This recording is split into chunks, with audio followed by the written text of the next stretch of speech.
महाराष्ट्रातील बारामती लोकसभेचा मतदारसंघ सध्या विजय शिवतारेंच्या उमेदवारीमुळे जास्त चर्चेत आलाय। अपक्ष निवडणूक लढवण्यावर शिवतारे ठाम असून शिवतारे सध्या संपूर्ण मतदारसंघाचा दौरा करतात। पुढील रणनीती ठरवण्यासाठी काल शिवतारेंनी लोकसभेअंतर्गत असणाऱ्या संपूर्ण 6 विधानसभा मतदारसंघांतील पदाधिकारी आणि कार्यकर्त्यांची बैठक घेऊन चर्चा केली आहे। बैठकीनंतर माध्यमांशी झालेल्या संवादात त्यांनी स्वतःच्या राजकारणाविषयी माहिती दिली। तसेच अजित पवारांवर टीका करताना त्यांनी पवार रूपी हुकुमशाही संपवण्यासाठी हे माझं धर्मयुद्ध आहे अशी घोषणा केली आहे। की ही लढाई आम्ही जिंकण्यासाठीच लढतोय। हे फक्त पुरंदरच्या आज आणि सर्व आलेले कार्यकर्ते नव्हे, पण आपल्या माध्यमातून संपूर्ण बारामती लोकसभा मतदारसंघातील सर्व मतदारांना मी सांगतोय, कोणालाही लढवणे आणि कोणाला हरवण्यासाठी नव्हे, तर झुंडूशाही आणि हुकुमशाही पवार रूपी नावाची संपवण्यासाठी हे धर्मयुद्ध म्हणून मी स्वीकारलेलं आहे। आणि म्हणून कोणी मनात शंका ठेवू नका। मी काल निमगाव केतकीला गेलो होतो। 21 गावांचा मोठा बाजार आहे, 12,000 लोकसंख्येचं गाव आहे। आणि बाजारात मी पाहिलं, रे बाप्पाले प्रचंड क्रेज आहे लोकांमध्ये। पण हळूहळू एक जण मला जवळजवळ 27-28 लोक मला भेटले, जवळ यायचं, काय बापू माघार घेऊ नका बरं का, माघार घेऊ नका। एवढी भीती यांची आहे की मी माघार घेऊ नका हे सांगताना सुद्धा कानात माझ्या सांगतायत। पण शीतावरून भाताची परीक्षा, सर्वसामान्य माणूस किती पेटून उठलाय या प्रस्थापितांच्या विरुद्ध, त्याचं हे उदाहरण आहे। पुढे बोलताना विजय शिवतारेंनी आपल्या पुढील रणनीतीविषयी माहिती देताना येत्या 1 एप्रिलला माऊलींच्या पालखी तळावर माझी सभा होणार असून या सभेतून मी आणि माझ्या सोबत असणारी सामान्य जनता पवारांच्या विरुद्ध बिगुल फुंकेल असं सांगितलंय। 1 तारखेला पालखी तळावर, माऊलींच्या पालखी तळावर जशी माझी पहिली सभा उद्धव साहेब ठाकरेंच्या उपस्थितीत झाली होती, आज कोणी नाही आहे। द्रोणाचार्य आहेत, आशीर्वाद देणारे लोक आहेत, जनसामान्यांची लढाई आहे। पवार नावाच्या प्रवृत्तीच्या विरुद्ध जनसामान्यांची लढाई आहे। त्या स्टेजवर जनसामान्य असतील आणि 1 तारखेला पालखी तळावर हे बिगुल आम्ही फुंकू। 1 तारखेला कमीत कमी 50-60 हजाराची मॅसिव्ह सभा तिथे होईल आणि तिथे खऱ्या अर्थाने बिगुल फुंक। त्यातच बारामती मतदारसंघात आता राष्ट्रवादी शरद पवार गटाच्या सुप्रिया सुळे, अजित पवार गटाच्या सुनेत्रा पवार आणि अपक्ष विजय शिवतारे अशी तिरंगी लढत पाहायला मिळणार आहे असं चित्र असून खरी परिस्थिती मात्र फॉर्म भरून तो कन्फर्म झाल्यावरच जनतेच्या समोर येईल। कालच्या शिवतारेंच्या बैठकीला जमलेल्या कार्यकर्त्यांनी शिवतारेंच्या विजयाबाबत तसेच अजित पवारांच्या राजकारणाबाबत मते मांडली आहेत। त्यांच्याशी बातचीत केली आहे आमचे प्रतिनिधी राहुल शिंदे यांनी। बारामती लोकसभा मतदारसंघाची निवडणूक ही आता रंगतदार होणार असं दिसतंय। दोन्ही पवारांमध्ये होणारी लढत ही आता पवार आणि शिवतारे यांच्यात होईल असं दिसतंय। विजय शिवतारे यांनी नुकतंच बारामती लोकसभा निवडणुकीची उमेदवारी जाहीर केलेली आहे आणि आपण अपक्ष लढणार असं त्यांनी जाहीर केलं। विजय शिवतारे यांचे कार्यकर्ते आता आपल्या बरोबर आहेत, त्यांच्या नक्की काय भावना आहेत हे आपण जाणून घेणार आहोत। नमस्ते, स्वागत आहे तुमचं। काय सांगाल, बाप्पूंनी आता अपक्ष लढणार असं सांगितलेलं आहे आणि तुम्ही कार्यकर्ते कशी बाप्पूंना मदत करणार आहेत आणि बाप्पूंच्या बद्दल त्या तुमच्या काय भावना आहेत, काय सांगा? मुळात विजय शिवतारे बाप्पूंना आम्ही मदत करण्याचा प्रश्नच उरतो कुठं? सगळी जनताच त्यांना आता मदत करणार आहे। हे फक्त आम्ही केवळ मदत त्यांना करणार नाही, पुरंदर असेल, दौंड असेल, इंदापूर असेल, खडकवासला, भोर, वेल्ला, मुळशी, हवेलीचा उर्वरित भाग सगळी जनता एकजूट होऊन विजय शिवतारेंच्या भक्कमपणे पाठीशी उभी राहणार आहे, यात मात्र शंका नाही।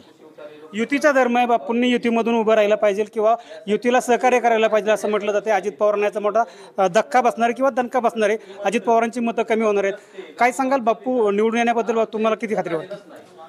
मुळात ही जी बारामती लोकसभा मतदारसंघाची जी होऊ घातलेली निवडणूक आहे, खरा सामना हा मी तुम्हाला जाणीव करून देतो सुप्रिया सुळे आणि विजय शिवतारेंचे ते। अजित पवार हा रेसचा घोडाच नाहीये।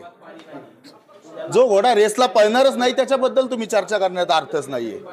खरी लढाई विजय शिवतारे आणि सुप्रिया सुळे यांच्यात आहे आणि आम्हाला ठामपणे विश्वास वाटतो, पुरंदरचा इतिहास बघितला गेला तर त्याची आम्हाला आठवण होते पुन्हा की निश्चित पुरंदरवर जो भगवा झेंडा रवला होता तो पुन्हा डावलाने त्याच ताकदीने फडकत राहील यात खरं तर तुम्ही म्हणताय अजित पवार हे रेतचा गोडात नाही, पण ह्याच अजित पवारांनी विजय शिवतारे यांना पाठीमागच्या निवडणूक पाडण्यासाठी जीवाचं रान केलं होतं, त्यांचा पराभव घडून आणला होता.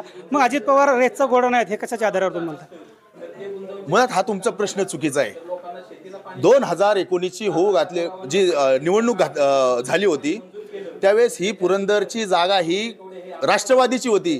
अजित पवारांच्यात एवढी हिंमत होती ना तर त्यांनी त्यांच्या पक्षाचा आणि घड्याळ चिन्हाचा उमेदवार या ठिकाणी द्यायला पाहिजे होता.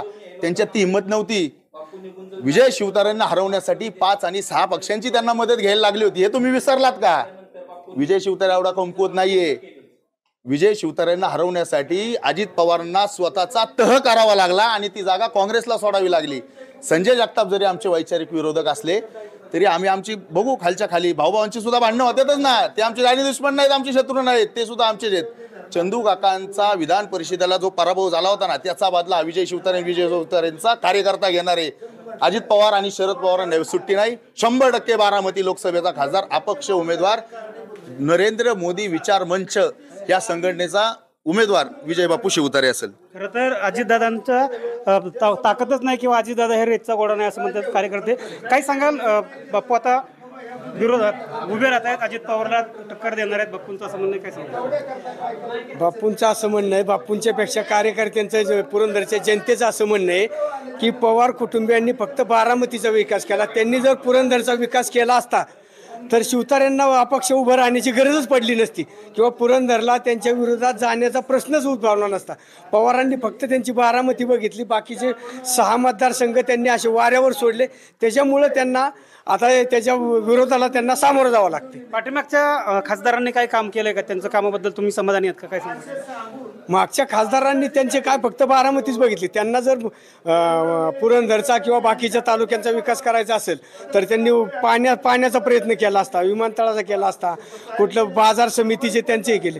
त्यांनी कुठलं मुलांना इथल्या कॉलेजला जायचं म्हटलं की बारामती पुणा सगळं इथं बाहेर जावं लागते. इथं जेजुरीचं ST स्टँड अख्ख्या महाराष्ट्राचं कुलदैवत.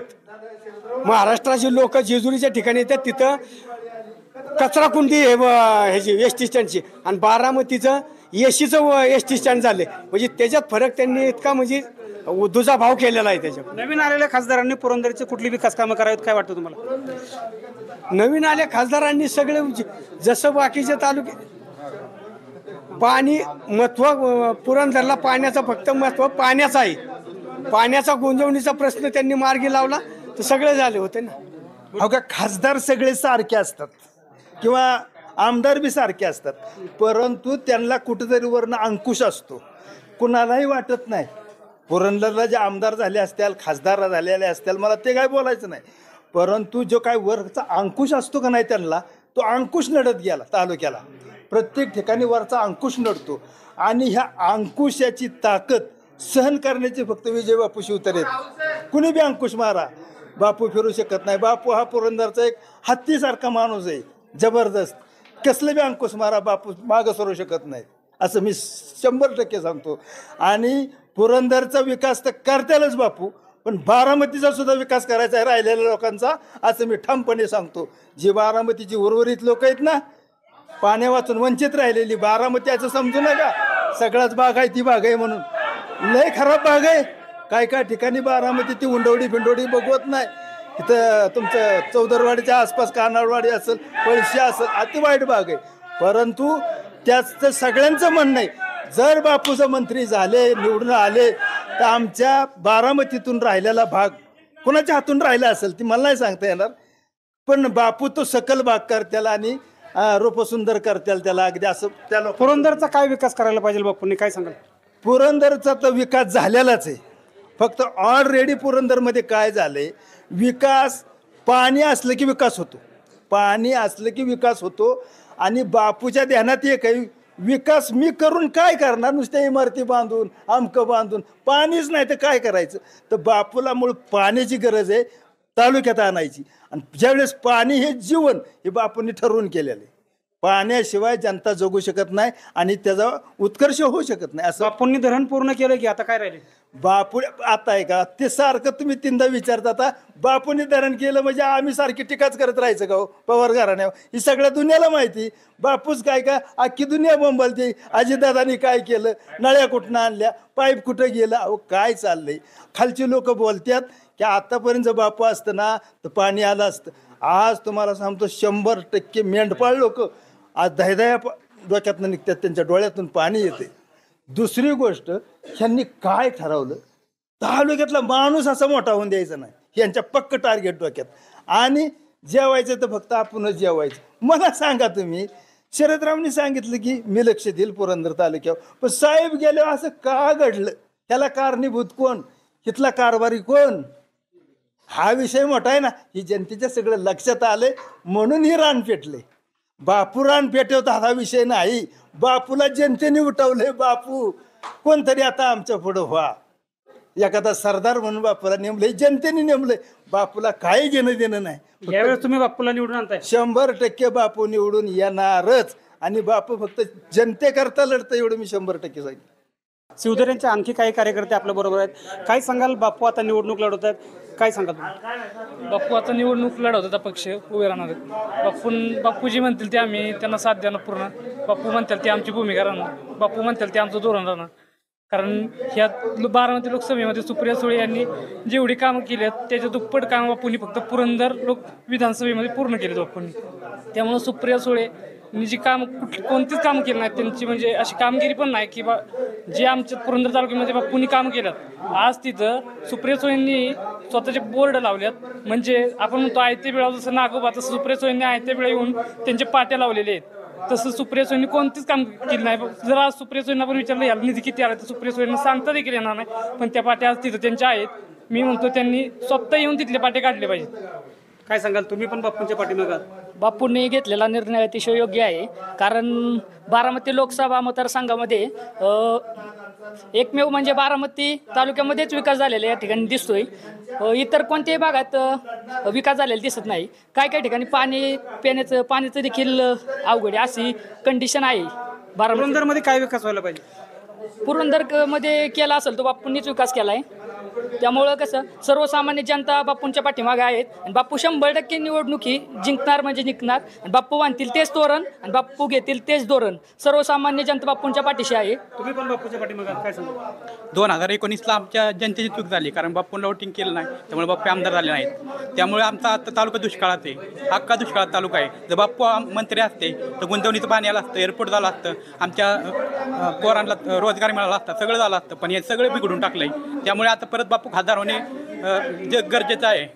त्याकरता बापूंना सपोर्ट आहे आमचा 100%. विजय शिवतारे हे जर आमदार असते तर पुरंदरला पाणी आलं असतं, गुंतवणुकीचं एअरपोर्ट झालं असतं आणि लोकांना रोजगार मिळाला असता, अशी प्रतिक्रिया या भागातील जे शिवसेनेचे कार्यकर्ते आहेत किंवा बापूंचे कार्यकर्ते आहेत ते देताना पाहायला मिळतात. न्यूज अनकटसाठी राहुल शिंदे, सासवड.